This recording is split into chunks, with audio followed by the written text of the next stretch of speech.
Olá, seja bem-vindo a mais uma entrevista aqui do Tempo e Dinheiro, às vésperas da entrada de um tarifaço imposto por Trump de 50%, vai ser entrar em vigor a partir do dia 1º de agosto. O mercado como um todo está tentando se ajustar, até mesmo entender a extensão dos problemas que virão pela frente. Várias informações foram divulgadas, mas o que vai acontecer de fato? Ainda é imprevisível os impactos, principalmente no setor do agronegócio brasileiro. Um setor que está também atento e preocupado, porque tem nos Estados Unidos um grande parceiro, é o setor da exportação, produção, a cafeicultura aqui no Brasil.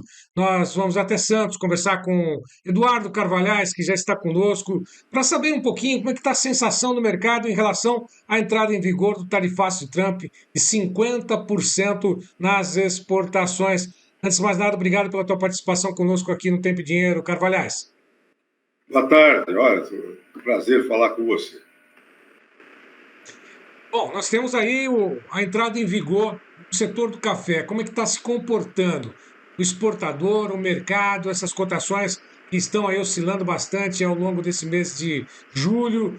Qual que é a grande preocupação de encontrar um novo destino para esse café? O que está sendo aventado nesse momento no mercado como um todo, Carvalhais? Eu diria para você que tanto do lado dos vendedores como dos compradores, está todo mundo em compasso de espera, porque é uma coisa que nunca aconteceu, né? Você pode olhar para trás na história do café, também das relações do Brasil com os Estados Unidos, nunca nós tivemos nada parecido com isso. Então nós temos aí essas taxas vão ser na próxima sexta-feira, negociações sérias nem começaram, lá com o segundo e terceiro escalão. Agora que o nosso embaixador foi para lá, mas não tem nenhuma reunião agendada, tem um grupo de senadores que foi para lá e que não dá para entender muito bem o que eles foram fazer lá, porque eles não têm poder de negociação. Enfim, há muita confusão.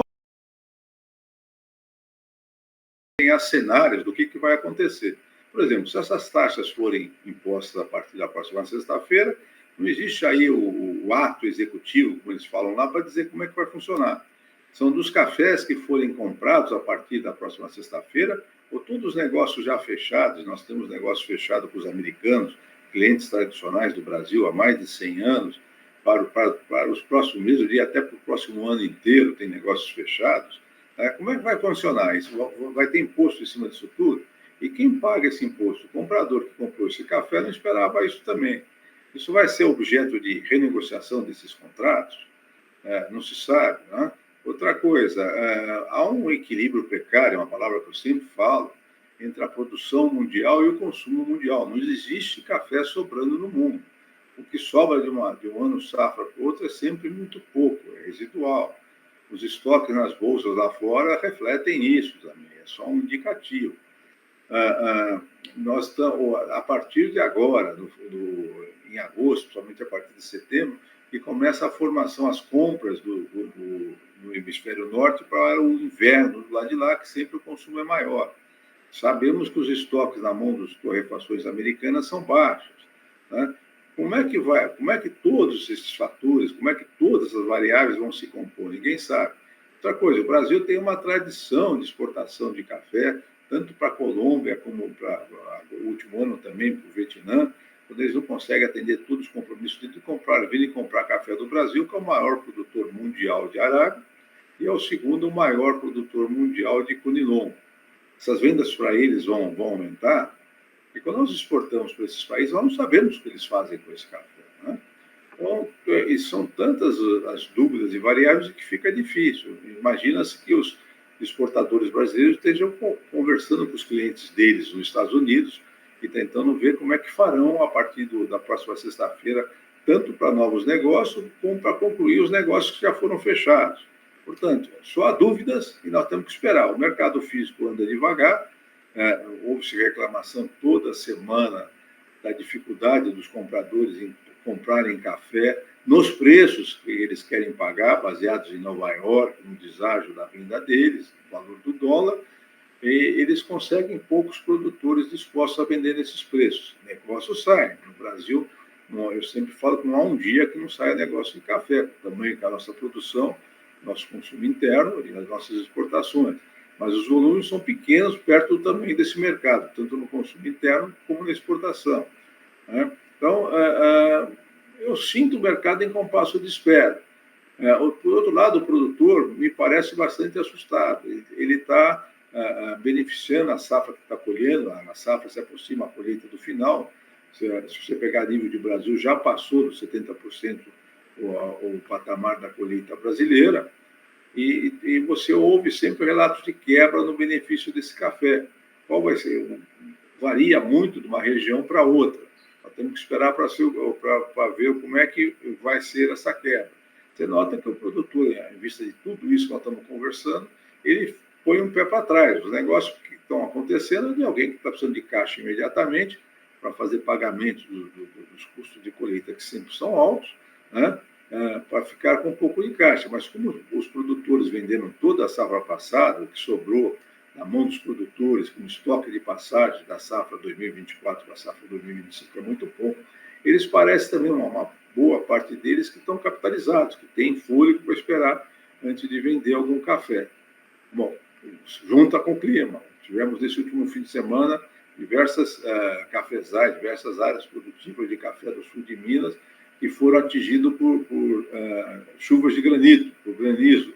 O tamanho disso também vai levar algum tempo para se saber, mas também já esse pessoal que foi atingido por granizo é uma perda para a safra deles do ano que vem.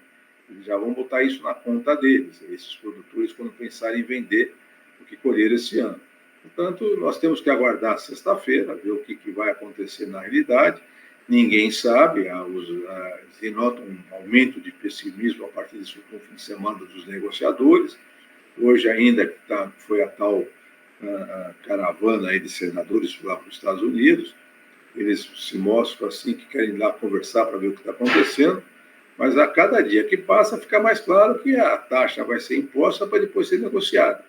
Os outros países todos principais do mundo já negociaram, a China negociou com os Estados Unidos, a Rússia negociou com os Estados Unidos, a Europa toda fechou acordo com os Estados Unidos, só falta nós aqui que estamos nesse impasse, um impasse político.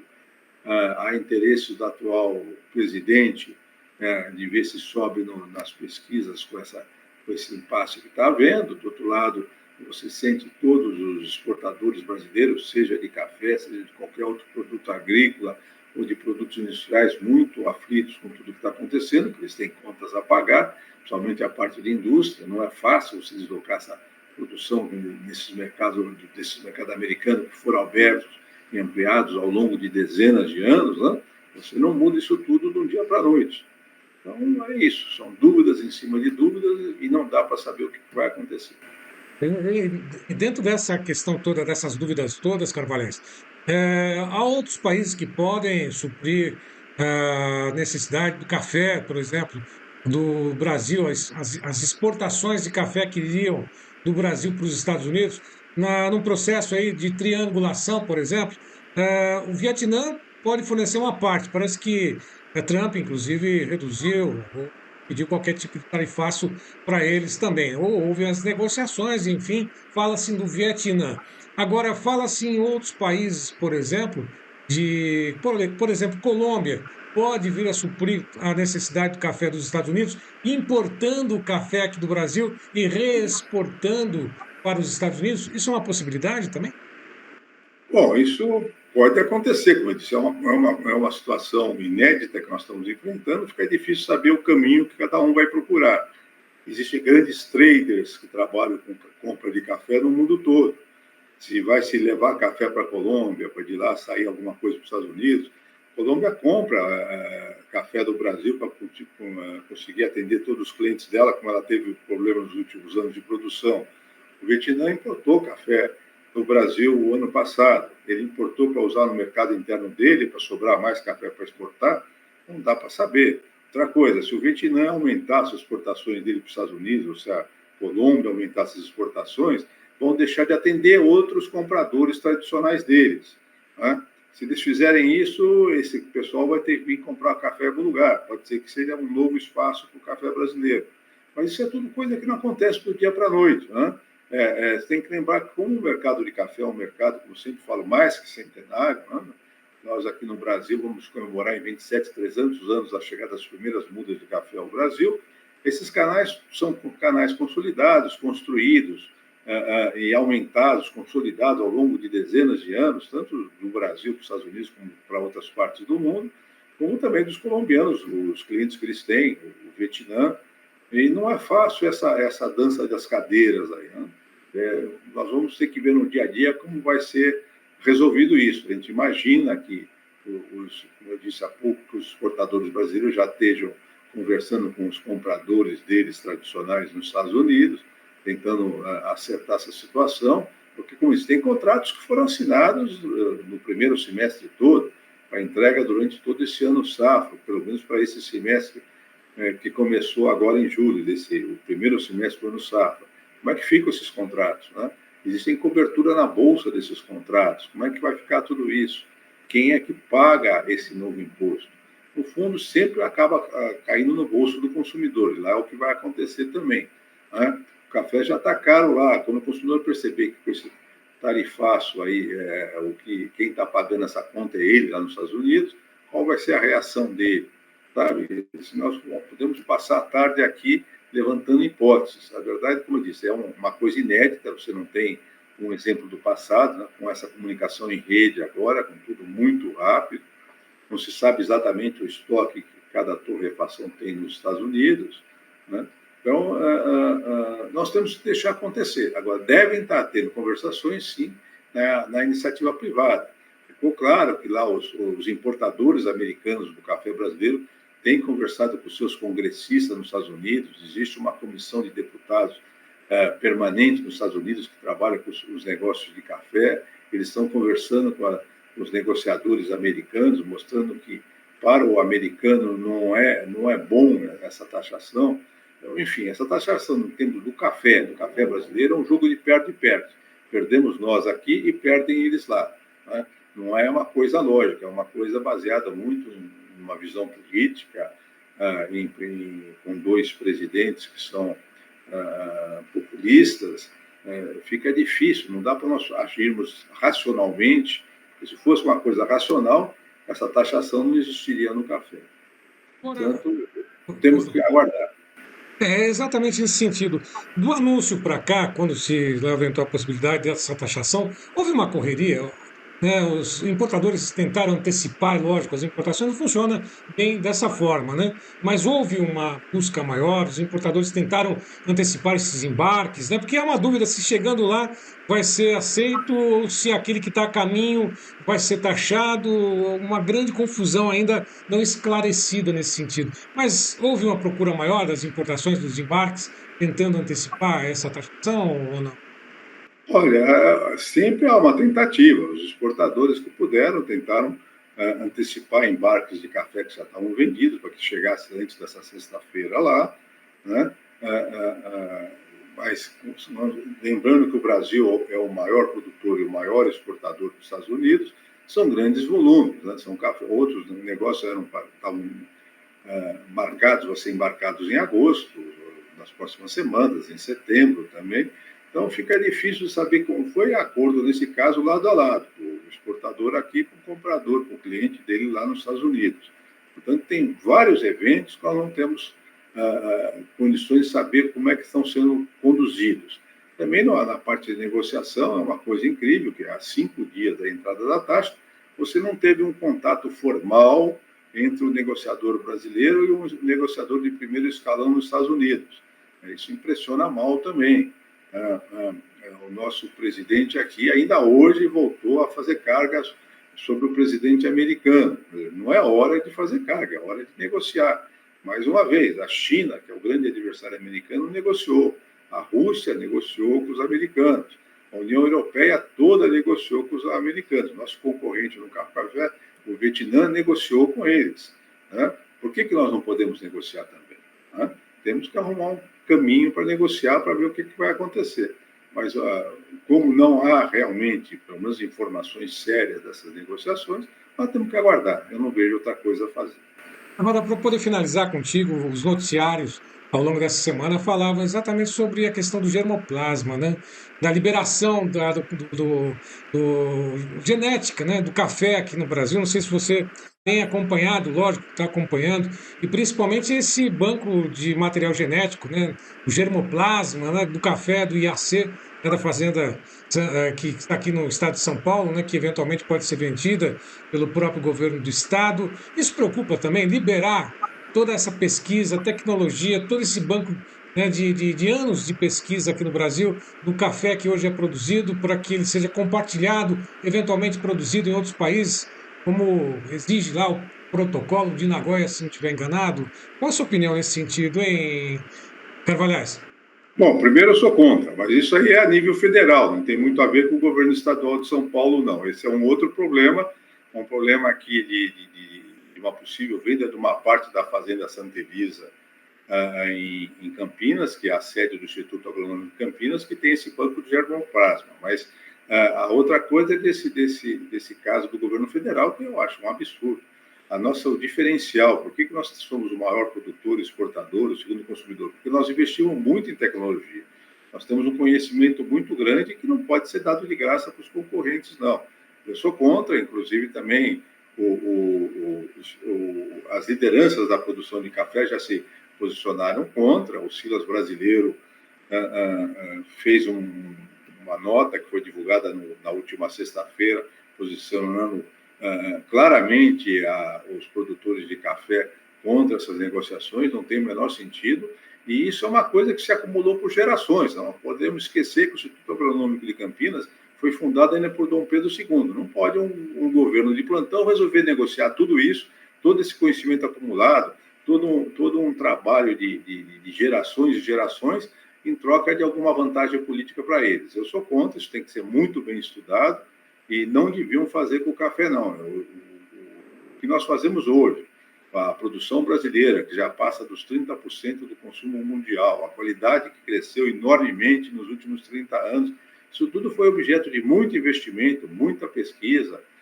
Veja a Embrapa, o que foi feito, o Instituto Agronômico de Campinas, as cooperativas, para, de repente, um burocrata lá em Brasília resolver fazer isso. Eu, pessoalmente, sou contra e acho que todas as lideranças da produção devem ser também.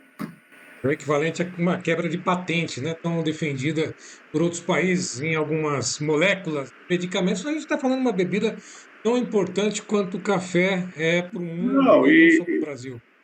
e todo o conhecimimento que levou a essa produtividade brasileira, que é muito maior que qualquer concorrente do Brasil na produção do café, a qualidade média nossa que vem crescendo, a bebida do nosso café, não é à toa que são mais de 30% dos consumidores do mundo que tomam o nosso café, porque estão acostumados com o sabor dele, com o jeito de ser, e de repente nós vamos entregar isso tudo. Não, eu sou contra.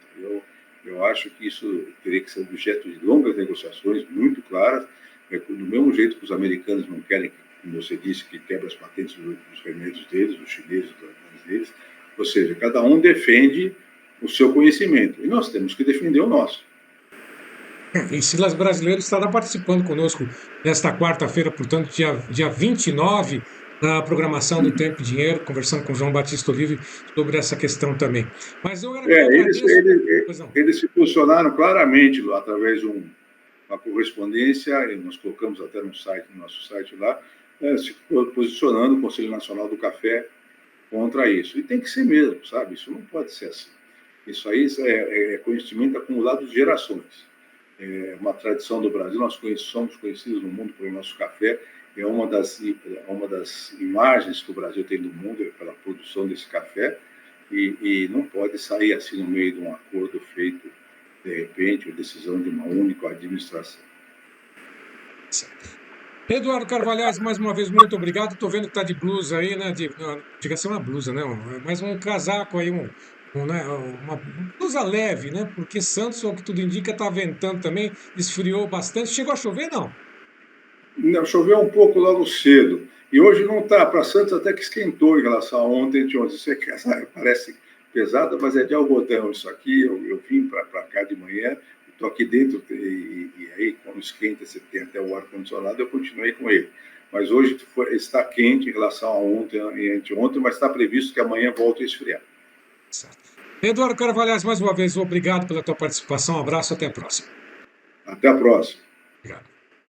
Olha, a todos que estiveram conosco, mais uma vez, meu muito obrigado. Lembre sempre que nossas entrevistas estão compartilhadas nas mídias sociais do Tempo e Dinheiro. Vá lá, curta, comente, compartilhe, se inscreva nas mídias sociais. Isso é muito importante para que a gente possa ter lá o algoritmo, né? Colocando a programação, as entrevistas, para que você possa acompanhá-las tão logo sejam divulgadas aqui pela programação.